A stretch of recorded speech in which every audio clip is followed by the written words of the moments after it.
नमस्कार, आइए बात करते हैं राजस्थान की तमाम बड़ी खबरों की। वही छात्रों के लिए बड़ी खुशखबरी, प्रदेश भर में लागू होंगी नई योजनाएं। मुख्यमंत्री भजन लाल शर्मा का बड़ा ऐलान। चलिए वीडियो को शुरू करते हैं। बात करते हैं राजस्थान के बेरोजगार युवाओं की। पेंशनरों की पेंशन कब मिलेगी? प्रदेश में चल रही नई योजनाएं। सीएम ने लागू की नई स्कीम। राजस्थान में पेंशन को लेकर भजनलाल सरकार ने अहम फैसला लिया है।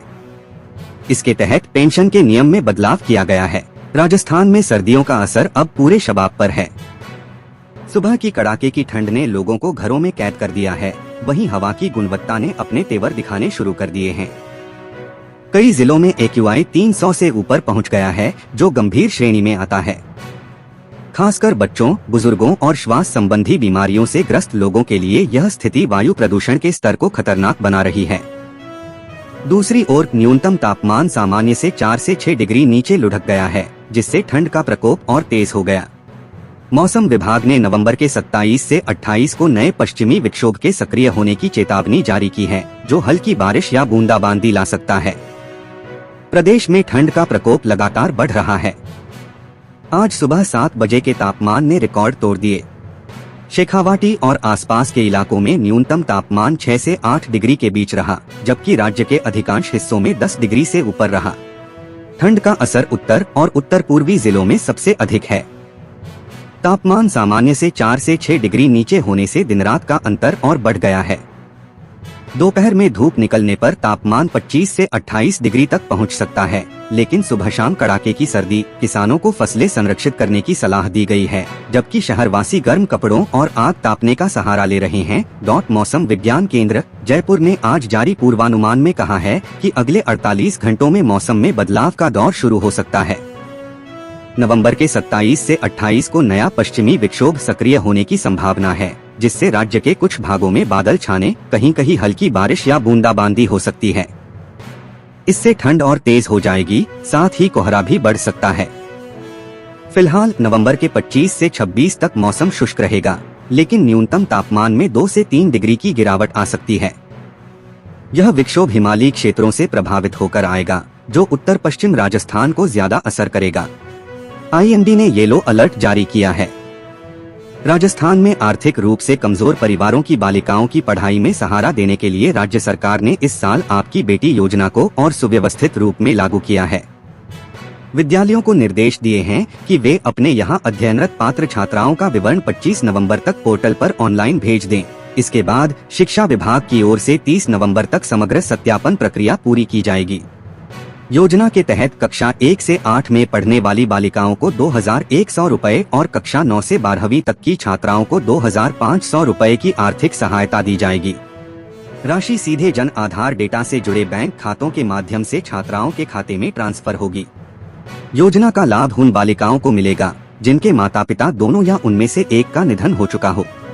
साथ ही वे छात्राएं जो BPL श्रेणी या निर्धन जीवन यापन करने वाले परिवारों से आती हैं, वे भी पात्र मानी जाएंगी। शिक्षा निदेशालय ने स्पष्ट किया है कि निजी विद्यालयों में अध्ययनरत बालिकाएं इस योजना में शामिल नहीं हैं।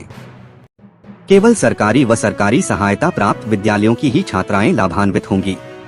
इस बार प्रस्ताव भेजने की पूरी प्रक्रिया ऑनलाइन होगी। विद्यालय प्रधानों को पोर्टल पर लॉग इन कर प्रत्येक पात्र छात्रा का विवरण, परिवार की पृष्ठभूमि, जनाधार नंबर, बैंक खाता और वर्गानुसार पंजीकरण पूरा करना होगा।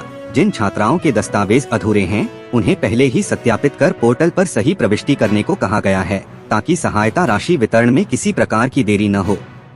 राज्य शिक्षा फाउंडेशन की ओर से सभी ब्लॉक शिक्षा अधिकारियों सहित जिला शिक्षा अधिकारियों को दिशा निर्देश भेजे गए हैं। संस्था प्रधानों से कहा गया है कि वे अपने विद्यालय की छात्राओं की पात्रता की गहन जांच कर 9 बिंदुओं पर आधारित प्रस्ताव तैयार करें। शिक्षा विभाग ने संकेत दिए हैं कि इस बार राशि के वितरण को समयबद्ध रखा जाएगा। पंजीकरण व सत्यापन पूर्ण होते ही दिसंबर माह में सहायता राशि सीधे खातों में भेजने की तैयारी है। विभाग के अनुसार इस बार योजना के क्रियान्वयन में पारदर्शिता व गति पर विशेष जोर दिया है, ताकि वास्तविक जरूरतमंद बालिकाओं तक ही सहायता पहुँचे।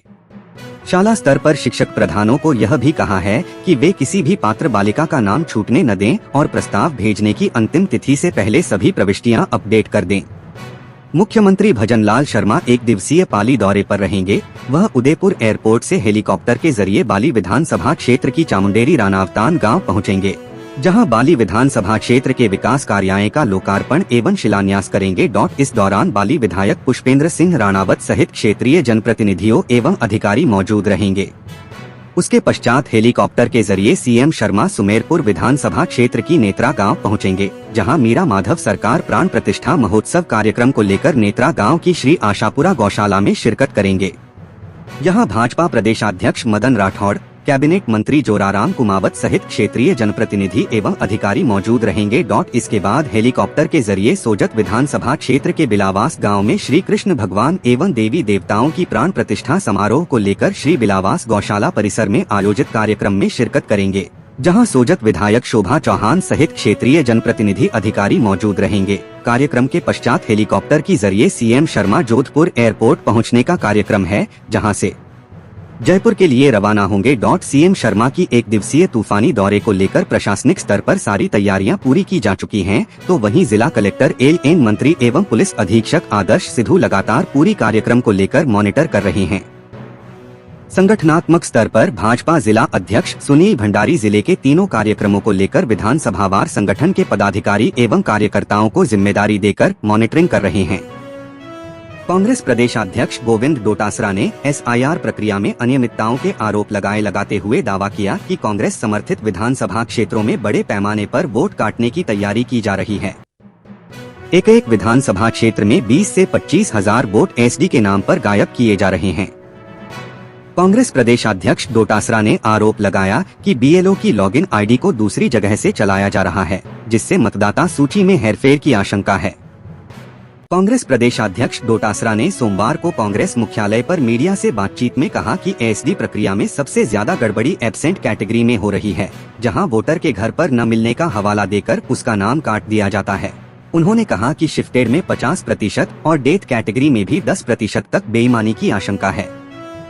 उन्होंने कहा कि बीएलओ हमारे बूथ लेवल एजेंट से संपर्क नहीं करते और बाद में आंकड़े दिखाने की बात कहते हैं, जबकि प्रक्रिया ऑनलाइन भरी जा रही है।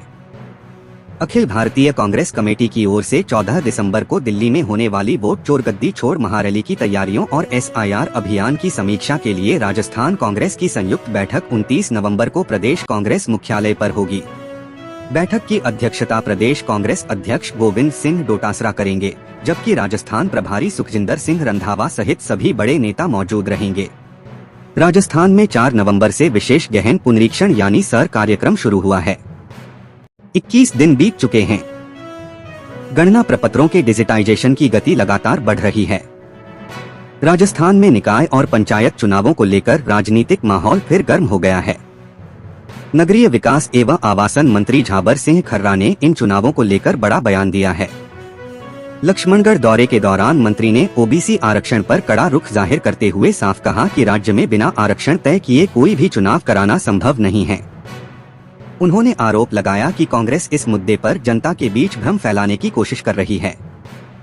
मंत्री खर्रा मंगलवार को सीकर जिले के लक्ष्मणगढ़ स्थित रामलीला मैदान में आयोजित कार्यक्रम में शामिल होने पहुंचे थे।